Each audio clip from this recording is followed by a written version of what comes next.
Getsemaní. Dios sigue transformando vidas.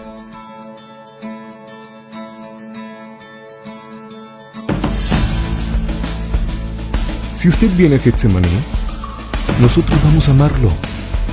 No importa quién sea, ni cómo se vea, ni lo que haya hecho. En este lugar vamos a amarlo. Visítanos los domingos a las 11 de la mañana en calle Jaumabe 1211, fraccionamiento Camichines, en Ciudad Madero, Tamaulipas. Getsemaní. Dios sigue transformando vidas. Mañana se llama Los cristianos creemos. Así se llama el mensaje de esta mañana. Los cristianos creemos. Y hay una pregunta que quiero hacerles, a ver si ustedes la saben. ¿Con qué nombre son conocidos los seguidores de Cristo? ¿O cómo le han dicho a usted? ¿Cómo le han dicho a usted? ¿Cómo le dice? Cristiano, te han dicho cristiano. ¿De qué otro nombre son conocidos los seguidores de Cristo? Como aleluyas, ¿cierto? Como aleluyas, sí, ahí viene el aleluya. ¿De qué otro nombre? Los protestantes también son conocidos como los protestantes. ¿Qué otro nombre? Los hermanos, sí dice, ¿es cierto? Dice los hermanos. Sí, se baja y sube. Los hermanos, ¿qué otra? ¿Qué otro nombre? Los evangélicos, muy bien. ¿Qué más? ¿Cómo les dicen a ustedes? Los religiosos también. ¿Qué más? ¿De qué nombres? ¿Con qué nombres son conocidos los cristianos? Ya dijimos los aleluyas, los protestantes. ¿Qué más? Los hermanos. ¿Alguien recuerda algún nombre más que le hayan dicho a usted? ¿Cuál? Los fanáticos también, los fanáticos. Son muchos nombres con los que son conocidos los seguidores de Jesucristo. Hoy voy a mencionarles al menos 3 nombres con los que son conocidos los cristianos. Uno de ellos lo mencionó nuestra hermana. Somos conocidos como los evangélicos. ¿Han escuchado esta palabra? Evangélicos, ok. Se conoce, dice, como evangélicos a todas aquellas iglesias o personas que creen en el evangelio, es decir, las buenas nuevas de Jesucristo. Es decir, si a usted le dicen evangélico, es una palabra con la que son conocidos la mayoría de las personas que creen en Cristo. La segunda palabra con la que son conocidos los cristianos es como protestantes. ¿Quién dijo protestantes? Sí sabía que los cristianos son conocidos como protestantes. La dieta de Espira en 1529, este es un dato importante, guárdelo en su mente. La dieta de Espira en 1529 después de Cristo, en la cual los católicos romanos formaban mayoría, dictó que los católicos podían enseñar su religión en los estados reformistas. En los estados reformistas significa los lugares donde se predicaba el evangelio, ¿de acuerdo? Dice, pero prohibió la enseñanza luterana en los estados romanistas. Contra esto, los príncipes luteranos hicieron una protesta formal y desde entonces se le conoció como los protestantes. Interesante, ¿va? Surgió de un desacuerdo. Aplicado originalmente, dice, a los luteranos, el nombre ha llegado a aplicarse o el uso popular a todos los que protestan contra la usurpación papal, inclusive, dice, a toda la entidad cristiana o evangélica. O sea, ese es el trasfondo de protestante. Realmente fue un apodo que se les atribuyó a los cristianos de ese tiempo, especialmente a los luteranos, 1500 de aquellas fechas, y de ahí hasta este tiempo se le atribuye a la mayoría de los cristianos evangélicos. Se les conoce también como protestantes. No se sienta mal si le dicen protestante, ¿no? El tercer nombre con el que son conocidos los cristianos, pues es los cristianos, ¿no? Es uno de los nombres más populares con los que se conoce a los seguidores de Cristo. Ahora, una pregunta que quiero hacerle, la segunda. ¿Saben en dónde se les llamó por primera vez cristianos a los discípulos de Jesús? La primera vez. Ya les di algunos datos ahorita de lo que son los evangélicos y los que son los protestantes. Ahora, el nombre más popular para los seguidores de Jesucristo es cristianos. ¿Cuándo fue la primera vez que se les puso el nombre o se les llamó cristianos a los seguidores de Jesús? ¿Saben cuándo? Exactamente, en el libro de los Hechos. Vamos al libro de los Hechos. Hechos, capítulo 11. Vamos todos, Hechos, capítulo 11. Hechos capítulo 11, versículo número 19. Hechos capítulo 11, 19. Versículo 11, versículo 19. Vamos a ubicarnos allí. Cristianos es el nombre más popular con el que son llamados los seguidores de Cristo. Dice, ahora bien, los que habían sido esparcidos a causa de la persecución que hubo con motivo de Esteban, pasaron, dice, hasta Fenicia, Chipre y Antioquía, no hablando, dice, a nadie la palabra, sino solo, dice, a los judíos. Pero había entre ellos unos varones de Chipre y de Cirene, los cuales cuando entraron en Antioquía, hablaron también a los griegos, anunciando el evangelio del Señor Jesús. Y la mano del Señor, dice, estaba con ellos. Y gran número creyó y se convirtió al Señor. Llegó la noticia de estas cosas a oídos de la iglesia que estaba en Jerusalén, y enviaron a Bernabé que fuese hasta Antioquía.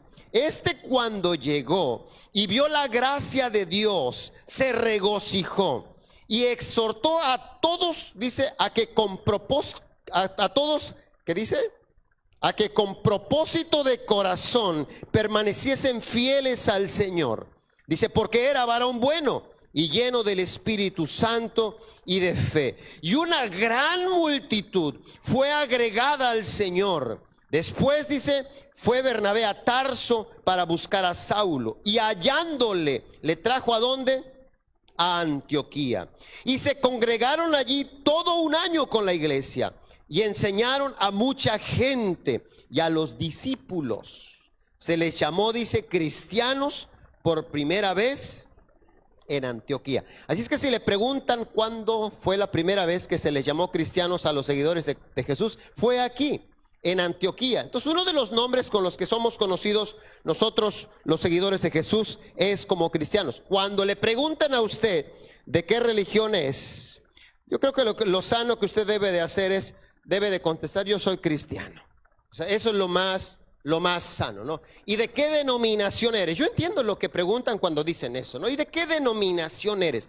Y lo preguntan como para encajonarlo en algún sector, para ver si me cae bien o no me cae bien.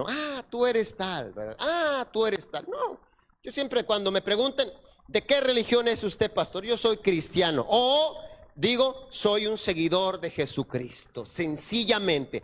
Todo lo demás que son denominaciones, de una u otra manera fueron formadas por nosotros los hombres. Más adelante voy a explicar tal vez este asunto de las denominaciones. Pero de entrada usted diga, solamente soy cristiano. Soy un seguidor de Jesucristo, punto y aparte, ¿no? Muy bien, ahora quiero mencionarle algo. Cuando usted se cambie de ciudad, cuando usted se vaya a una ciudad, supongamos, o se vaya a otro país, es muy importante que usted se vaya y se congregue en una iglesia. Especialmente la iglesia debe ser una iglesia cristiana, con el trasfondo con el que nosotros les hemos hablado. El problema es, hermanos, que hay miles de iglesias.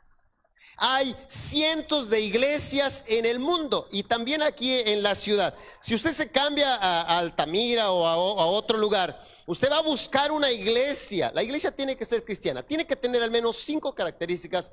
La iglesia donde usted se va a congregar para que se llame cristiana.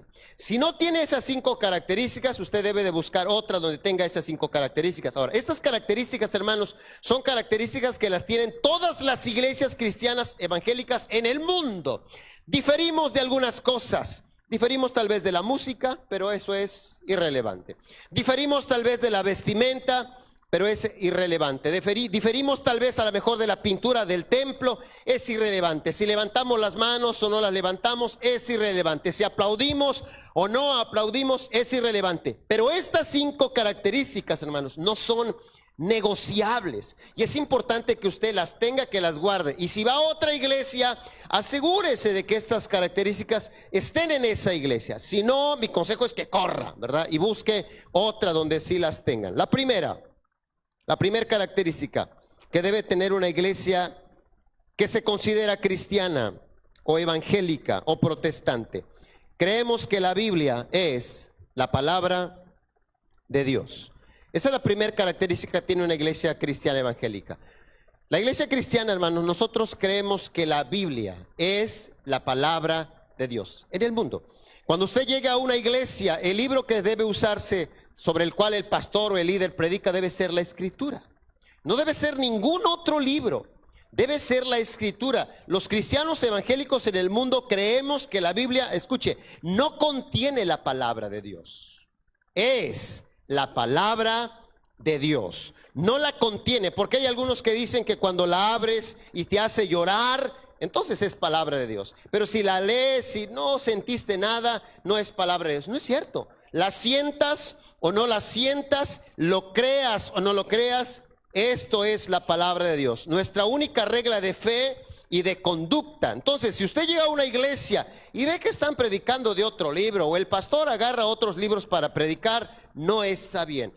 Si usted se da cuenta, cada domingo nosotros lo que hacemos es abrir la palabra, explicar solamente la palabra. Usted no necesita mis opiniones, usted necesita la palabra de Dios. Usted no necesita lo que yo pienso, usted necesita lo que Dios dice. Usted no necesita mis testimonios, usted necesita lo que Dios tiene para usted. Es importante. Primera característica que creen las iglesias cristianas en el mundo. La primera, ¿cuál es? La palabra de Dios. La segunda, creemos que Jesucristo es el Hijo de Dios. No que es un profeta, no que es un gran maestro. En el mundo, las iglesias cristianas evangélicas creemos que Jesucristo es el Hijo de Dios. No que fue un arcángel en el cielo, o no que es un gran espíritu poderoso, no. Jesucristo es el Hijo de Dios. Pregunto, ¿por qué mataron a Jesús? ¿Por qué murió Jesús en la cruz del Calvario? Porque él dijo, soy el Hijo de Dios. Dijo, mátenlo, ¿no? Entonces es importante lo que creemos los cristianos. Número 3, ya llevamos 2. Número 3, usted visita una iglesia, tiene que apuntar, ok, ¿creen en la palabra de Dios?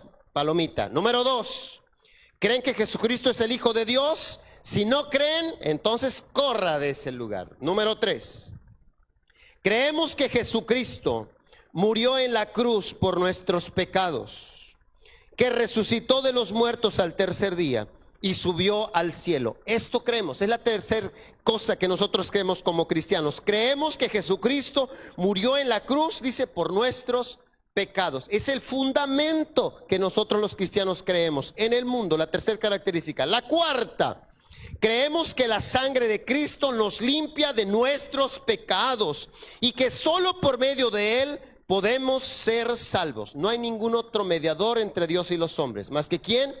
Más que Jesucristo. Muy bien.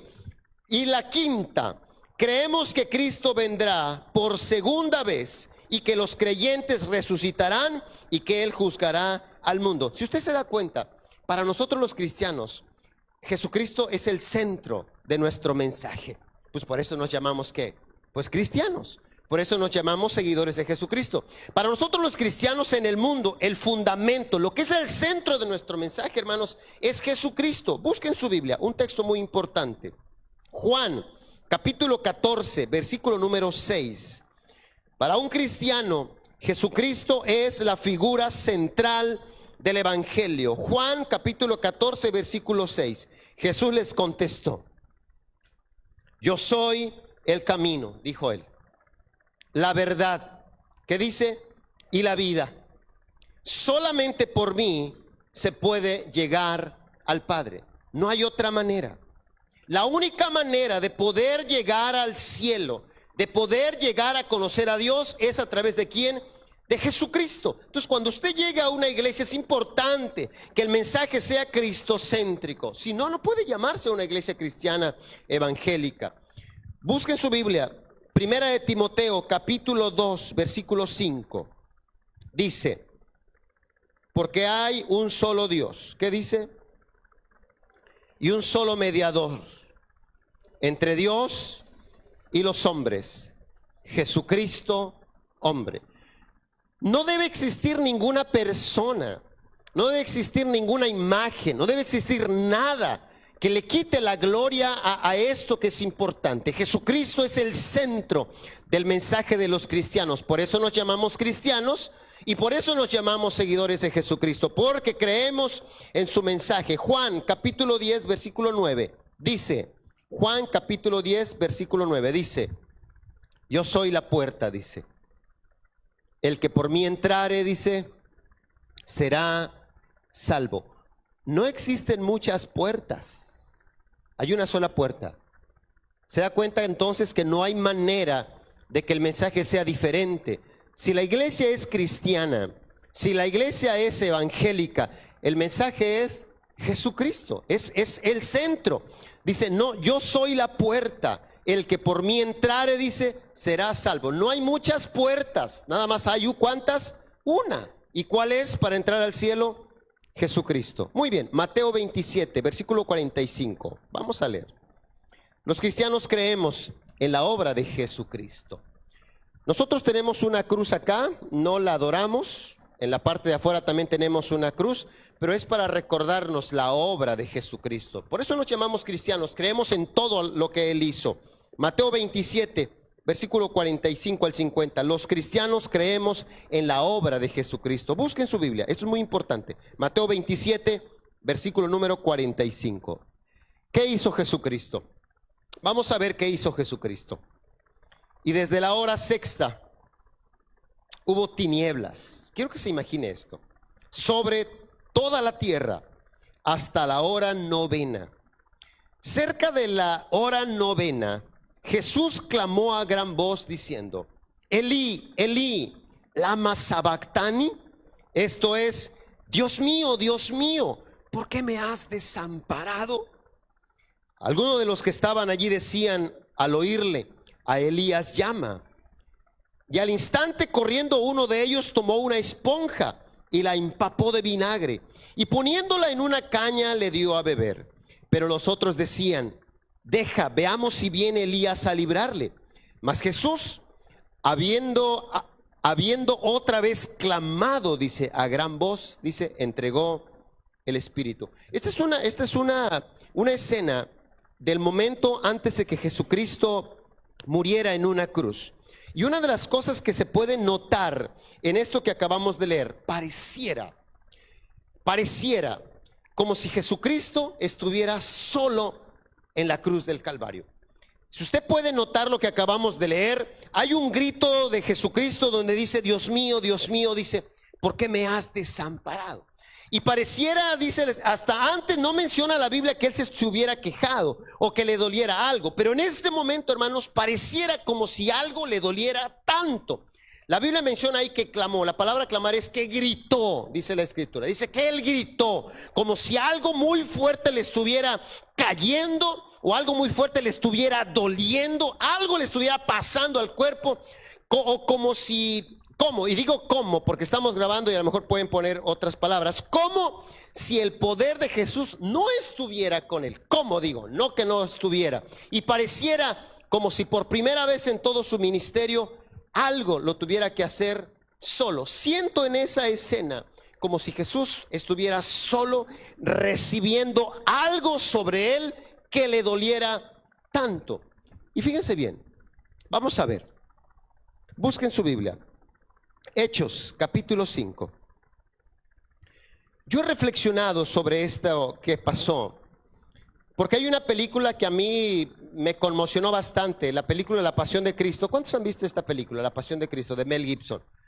De verdad, la primera vez que yo vi esa película, yo lloré bastante. O sea, era de las películas que hemos visto la más cercana a lo que creo que debió haber sucedido en estos episodios de La Pasión de Cristo. Creo yo, la más cercana.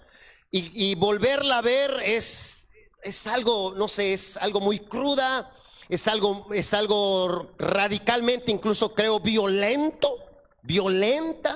Sin embargo, hermanos, yo creo que esto se aproxima a la realidad de lo que Jesús pasó. Una de las cosas que yo he pensado es, Jesús tenía el poder de poder librar esa muerte.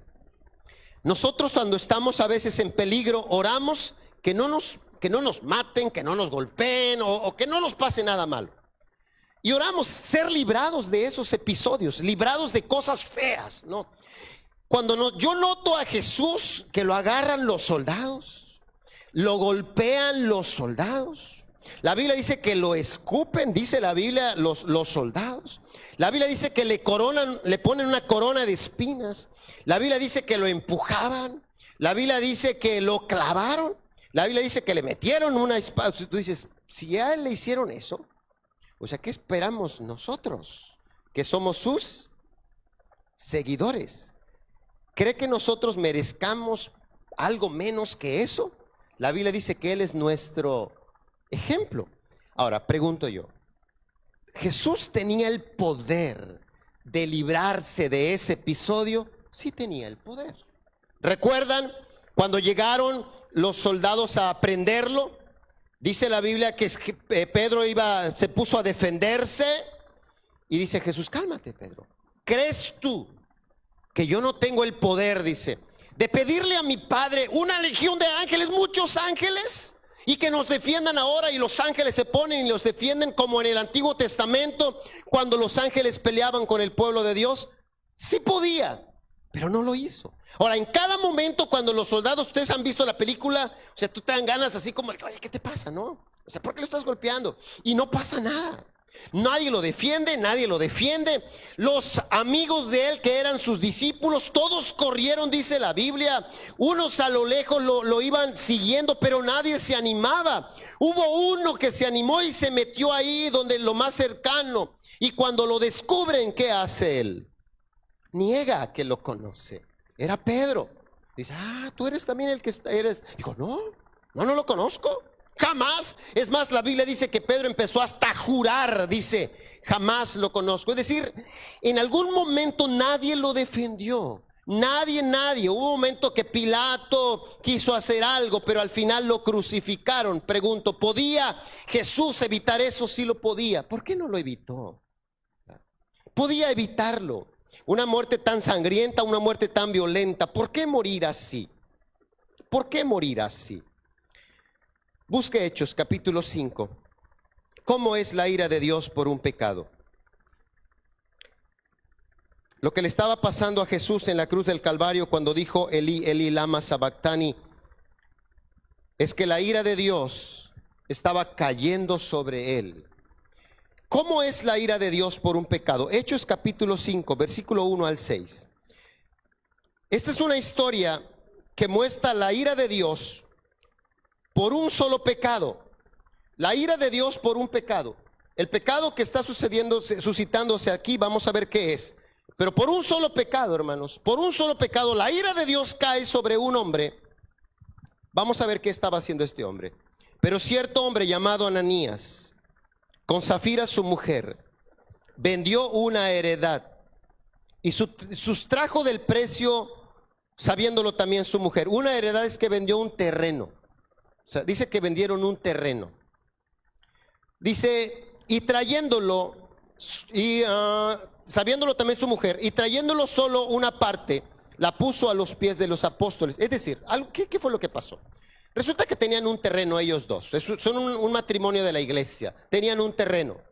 Y un día dijeron en la iglesia que iban a vender el terreno y que vendiendo el terreno iban a traer el dinero a la iglesia. Vamos a pasarlo en este tiempo, ¿no? Ya cuando vendieron el terreno y tenían el dinero en sus manos, dijeron, caray, es mucho dinero, ¿no? Y ya como que no se animaron a dar todo el dinero a la iglesia y nada más dieron una parte. Eso fue lo que pasó, una parte.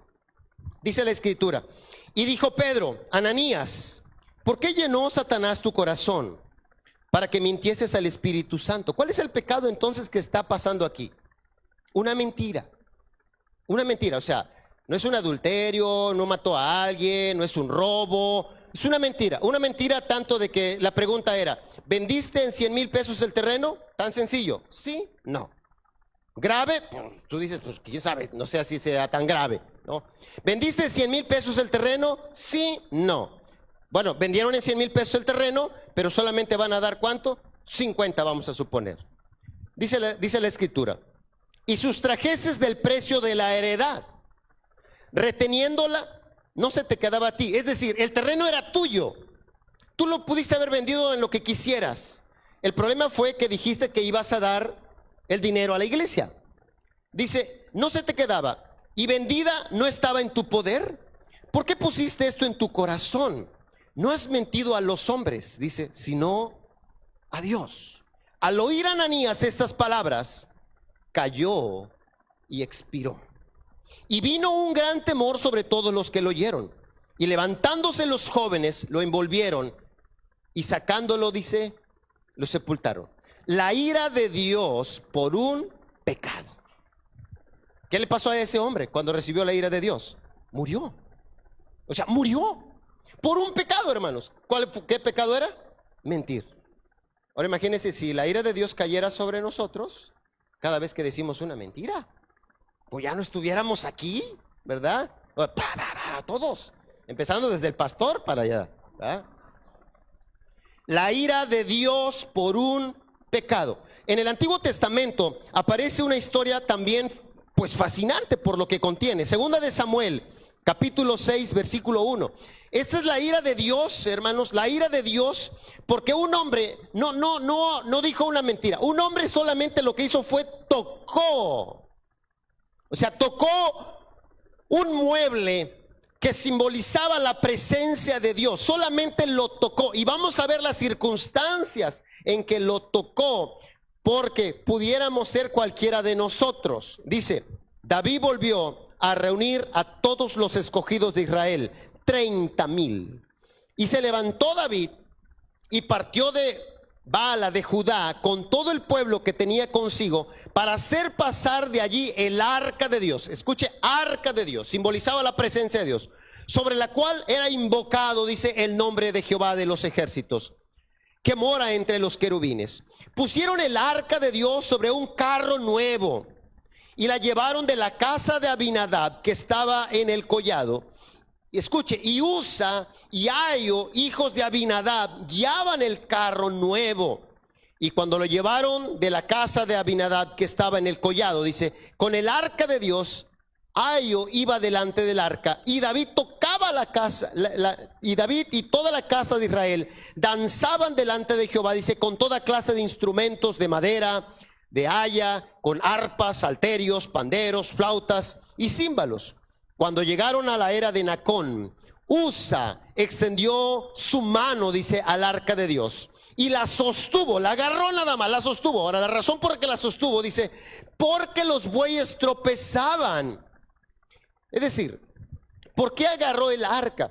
Llevaban los bueyes el arca allá atrás, y dice que tropezaron, y pareciera como si tú fueras atrás, vas atrás, el carro, y nomás de repente ves que se va a caer algo. ¿Cuál es el instinto de nosotros cuando algo se va a caer?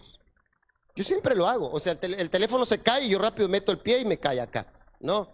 Veo que algo se va a caer rápidamente, la jarra, algo rápido. Sí, es un instinto. Y dice la Biblia que el carro se iba a caer.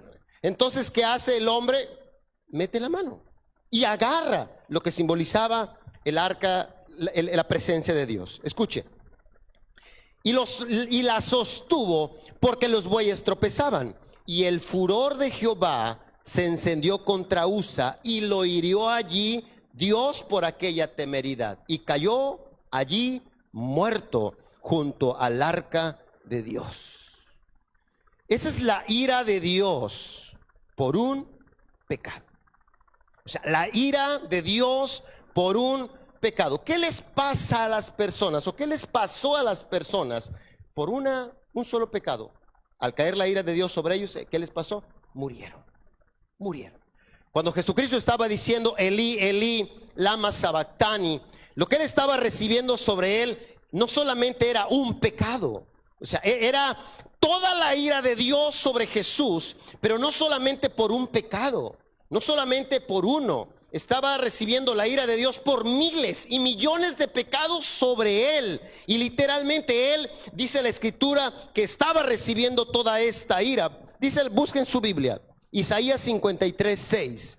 Vamos a ver cuántos pecados Jesucristo estaba recibiendo ese día y que lo estaban literalmente matando. Dice, Dios mío, ¿por qué me has abandonado? Y gritó la ira de Dios sobre él ese día. Todos nosotros nos descarriamos. ¿Quiénes? Todos nos descarriamos como ovejas. ¿Qué dice? cada cual se apartó, dice, por su camino. Mas Jehová cargó en él el pecado, dice, de todos nosotros. Si un solo hombre no puede recibir, no puede soportar la ira de Dios porque lo mata, uno lo mata. Dimos 2 ejemplos y hay más. Jesús ese día en la cruz del Calvario estaba recibiendo el castigo, la ira de Dios, no solamente por un pecado, sino por todos los pecados de nosotros. Ahora, hice unas cuentas. ¿Por cuántos pecados fue castigado Jesucristo? ¿Tienen alguna idea? Si por uno solo no se puede soportar. Ahora, ¿cuántos pecados habrá recibido Jesús ahí en la cruz del Calvario? ¿El castigo de cuántos pecados habrá recibido?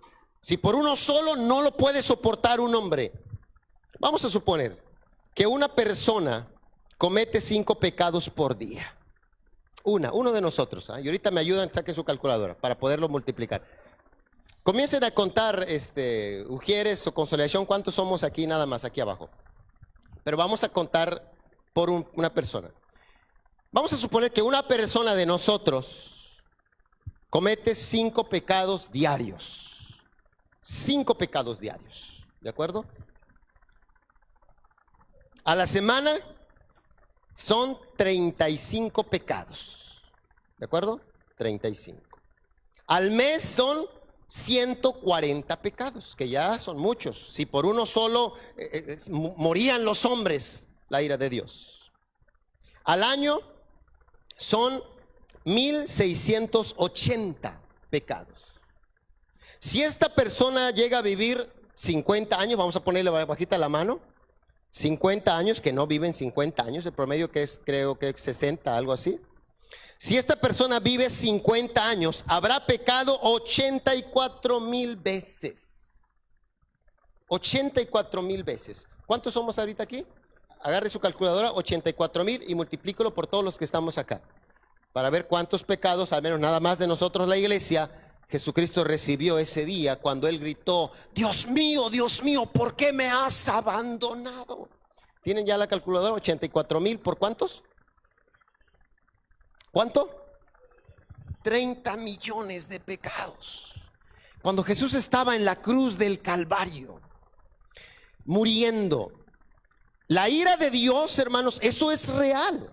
La ira de Dios estaba cayendo sobre Jesús. Por eso la Biblia dice que Él murió, dice, nosotros debimos haber muerto en la cruz, pero Él ocupó nuestro lugar y Él ocupó el lugar de todos nosotros. O sea, pueden imaginarse la ira de Dios por un pecado, pero no por uno, por toda esta cantidad de miles y millones de pecados. Y Jesús la llevó, dice la Biblia, en su cuerpo, en su carne. Por eso cuando una persona me dice que la salvación es gratis, no lo puedo creer.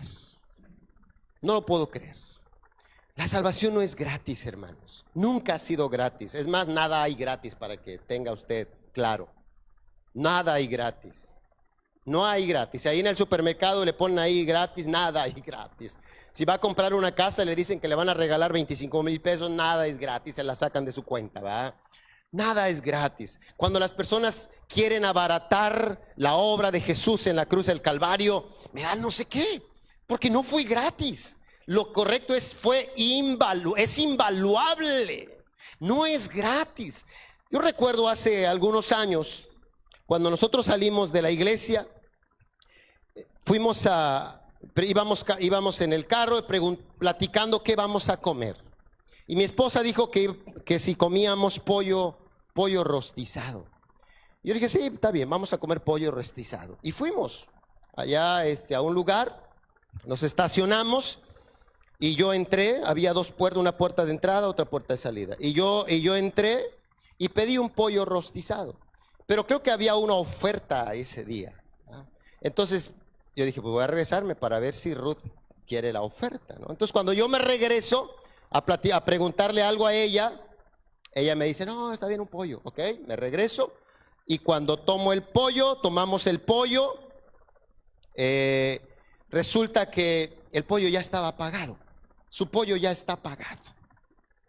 y supimos que alguien después lo pagó, ¿no? Ese día nosotros agarramos el pollo, llegamos a la casa, nos sentamos y la pregunta es, ¿ese día comimos nosotros pollo rostizado gratis? No comimos pollo rostizado gratis. La verdad es que no comimos pollo rostizado gratis. Alguien más lo pagó. La salvación es exactamente igual. A nosotros no nos costó la salvación, pero a Jesucristo le costó su propia vida, por amor a nosotros. Cierre sus ojos un momento y vamos a ponernos de pie. Hoy quiero que hagamos dos oraciones. Hoy quiero que hagamos dos oraciones. Cierra tus ojos un momento. Y quiero que reflexiones sobre lo que en esta mañana has escuchado. La primera oración que quiero que hagamos es para todas aquellas personas que nunca le han entregado su vida a Cristo.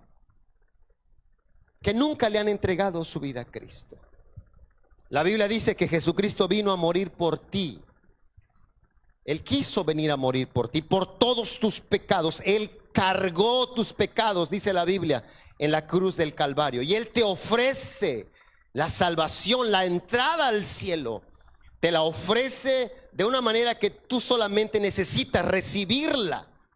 Porque no puedes pagar por ella, porque Él ya pagó. Si tú nunca le has entregado tu vida a Cristo, en esta mañana yo quiero invitarte a que entregues tu vida a Cristo. Levanta tus manos al cielo, todos con sus ojos cerrados. Esto es algo muy personal.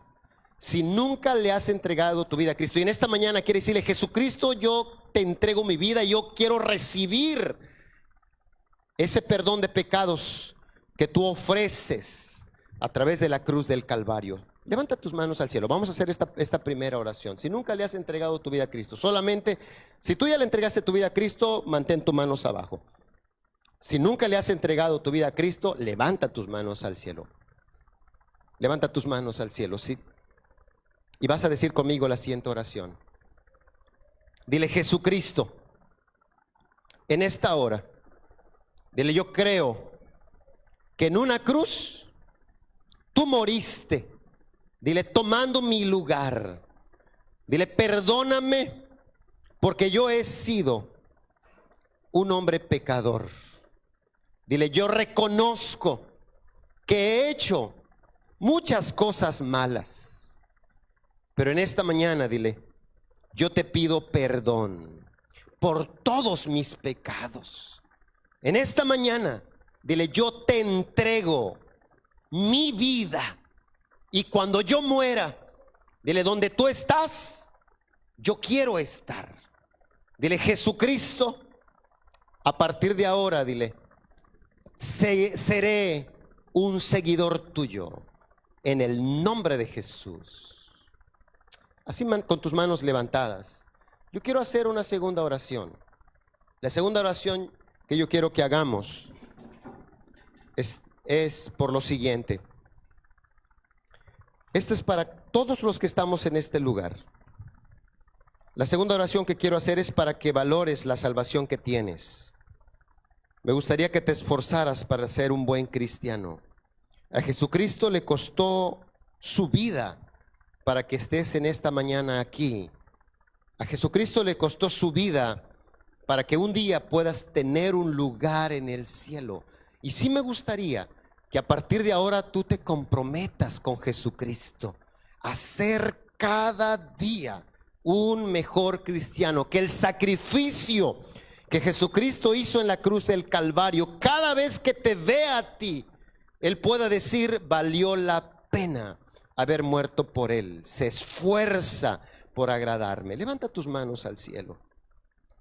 Me gustaría que con tus palabras le digas, Jesús, dile, perdóname si no he sido un fiel cristiano. Dile, Jesucristo, perdóname si no he sido un fiel cristiano.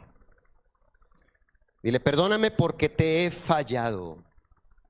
Dile, perdóname porque reconozco que muchas veces retrocedo, dile, y que muchas veces no valoro el grande sacrificio que hiciste por mí.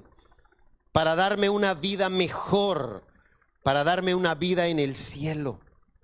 Dile, muchas veces no valoro la salvación que me has dado como si hubiera sido gratis. Dile, Espíritu Santo, quita de mi mente que la salvación fue gratis. Es invaluable. Ayúdame a valorarla cada día de mi vida. Y dile al Señor cómo vas a empezar a vivir a partir de ahora. Y dile al Señor lo que vas a hacer ahora. Dile lo que vas a hacer ahora. Dile, Señor, dile, aquí estoy. Dile, Señor, aquí estoy. Dile, Señor, aquí estoy. Dile, haz conmigo tu perfecta voluntad. Dile, haz conmigo tu perfecta voluntad. Y pídele perdón. Pídele perdón a Dios si has fallado. Pídele perdón a Dios si no has sido fiel en la vida cristiana. Y a partir de ahora me gustaría que consagraras tu vida. Consagra tu vida al Señor en esta hora. Conságrala. Dile al Señor que te consagras tu mente a partir de ahora. No permitas que malos pensamientos lleguen a tu mente. Consagra tu mente ahora. Consagra tu vida ahora. Consagra tu matrimonio ahora. Dile, Señor, yo consagro mi matrimonio. No quiero que sea un matrimonio frío en el Evangelio. Quiero que sea un matrimonio, dile, ardiente en el Evangelio. Un buen testimonio. Consagra tu vida a Cristo en esta hora. Consagra tus manos. Consagra lo que haces. Que a partir de ahora, lo que viene para adelante sean cosas que glorifiquen a Cristo. Todo lo que hagas, que sea que glorifique a Cristo. Con tus manos levantadas, dile, Señor, aquí estoy. Como Zaqueo. Este es un canto que cantamos al empezar, se llama Como Zaqueo. ¿Qué tal, amigos? Dios les bendiga. Mi nombre es Maximino Hernández. Ella es mi esposa Ruth Tinajero. Somos pastores de la iglesia Getsemaní. Getsemaní es un lugar donde los heridos, los frustrados, los confundidos encuentran ayuda y esperanza. Si usted viene a Getsemaní, nosotros vamos a amarle. No importa quién sea ni cómo se vea.